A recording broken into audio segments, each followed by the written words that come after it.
Deja vu, but this was ridiculous. It was almost as though I knew what was going to be around every corner.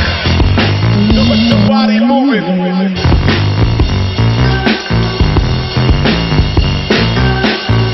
Can you remember what you were doing just before you started brushing your teeth?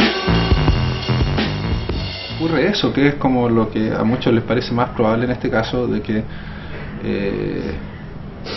probar en definitiva esa imputación de asociación ilícita terrorista es difícil, pero eso no impide que la gente esté en prisión preventiva un buen rato.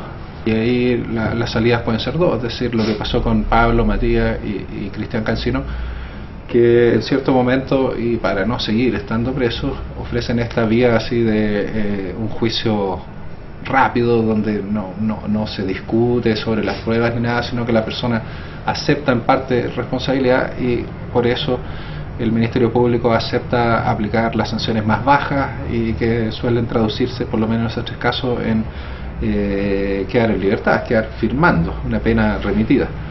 El juicio oral ya es una instancia mucho más complicada, de hecho los que han ocurrido en la zona de Mapuche por imputaciones de este tipo dura un mes, 2 meses de juicio oral.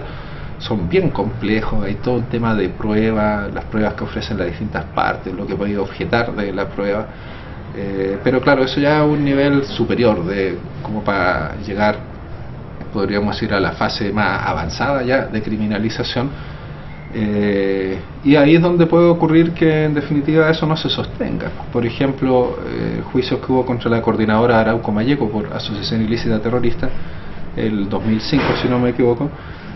Hubo gente presa mucho tiempo, y en definitiva lo que el tribunal oral en lo penal resolvió es que no había una asociación ilícita, y la asociación ilícita requiere cuestiones bien contundentes, es decir, es una jerarquía, es como una figura más ligada, más propia de pillar, por ejemplo, en relación a narcotraficantes. Si hay jefe y hay soldados, el jefe manda y los otros tienen que obedecer.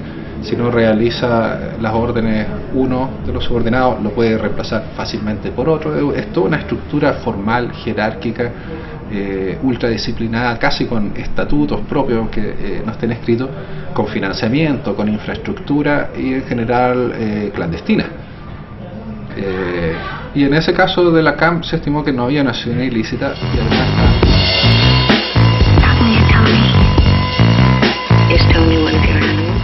y además está la otra gran discusión de qué es un delito terrorista, porque la ley antiterrorista que aquí están ocupando, y esto sí que es interesante, es una ley de la dictadura, pero que la democracia no solo sigue aplicando, sino que incluso la ha reformado, la ha modificado, le ha incorporado nuevas figuras penales que puede perseguir, la del colaborador, el financista, por ejemplo, eso lo agregaron como el 2003. Pero una de las principales cuestiones que se critica a esta ley, aparte de que, bueno, el decir si un delito es o no terrorista no quiere decir que de no considerarlo terrorista quede impune. Es decir, la ley antiterrorista lo que hace es, sobre tipos penales que existen en el derecho penal, podríamos llamar común, ordinario, le agrega una carga, una intensidad penal mucho mayor. Es decir, sobre las penas que ahí tiene cada delito, si se considera además que fue delito terrorista, suben totalmente las penas. Y además tiene una serie de ventajas, como, no sé, puede tener plazos de detención mayor al inicio, lo que pasó hoy día en el tribunal, para, por ejemplo, si dejan en prisión preventiva a alguien por delito terrorista, para que la Corte de Apelaciones pueda resolver en contrario, es decir, dejarlo en libertad. No basta, resuelven ahí 3 personas, 3 ministros, no basta con que 2 de ellos estén de acuerdo, 2 contra 1, sino que requiere unanimidad. Y así permite también testigos secretos, testigos protegidos. Es como el arma más intensa del Estado para perseguir, para criminalizar algo.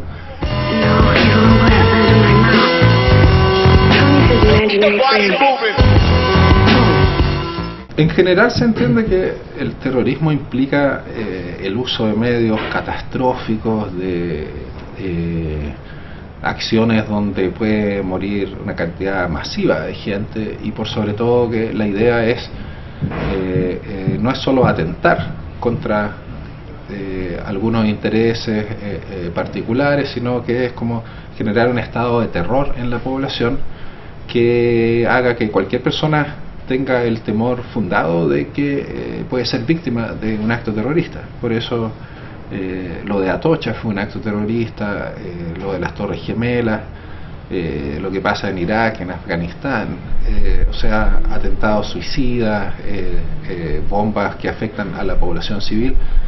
Entonces, frente a eso, pareciera que la colocación de artefactos explosivos, incluso en el pasado, en los 80, gente que fue procesada y lo tuvieron presa mucho tiempo por delitos terroristas, en definitiva fueron condenadas por la Ley de Control de Armas y Explosivos, o la Ley de Seguridad Interior del Estado, que habla ahí de formar grupos de combate, la colocación de artefactos explosivos.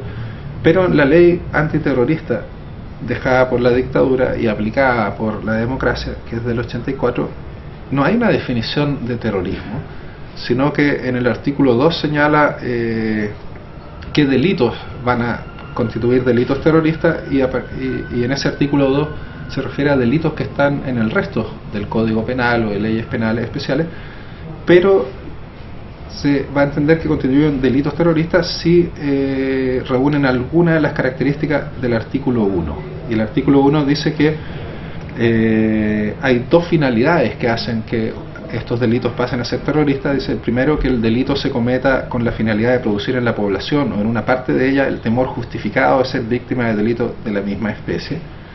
Y el segundo, que el delito sea cometido para arrancar resoluciones de la autoridad o imponerle exigencias. O sea, caso típico sería secuestrar un avión y decir, si no liberan a estos presos vamos a empezar a matar rehenes. Eso sería como el típico acto terrorista. Pero este artículo 1, número 1, señala algo que es curioso, porque en el artículo 2, cuando se habla del tipo de delitos que pueden ser actos terroristas, el número 4 habla de colocar, lanzar o disparar bombas o artefactos explosivos o incendiarios de cualquier tipo que afecten o puedan afectar la integridad física de personas o causar daño. Ese sería el acto. Y la finalidad, esta de causar temor en la población, en el artículo 1 se dice que esta finalidad se presume, salvo que conste lo contrario, por el hecho de cometerse el delito mediante artificios explosivos o incendiarios, armas de gran poder destructivo, etcétera, etcétera. Entonces, una crítica que se hace incluso desde la doctrina penal es que no puede el mismo hecho ser considerado dos veces. Es como si se dijera, no sé, que comete parricidio el que mata a su padre, y luego considera como una circunstancia agravante el que haya sido pariente. Es decir, el mismo hecho lo estaría considerando dos veces, una doble incriminación. Y aquí este tema del artefacto explosivo incendiario está considerado tanto para describir el contenido mismo así del delito, como para hacer esta presunción de que pretende generar este temor, pánico en la población. Y ahí ya pasa a ser entonces, con lo abierto que es, una cuestión política.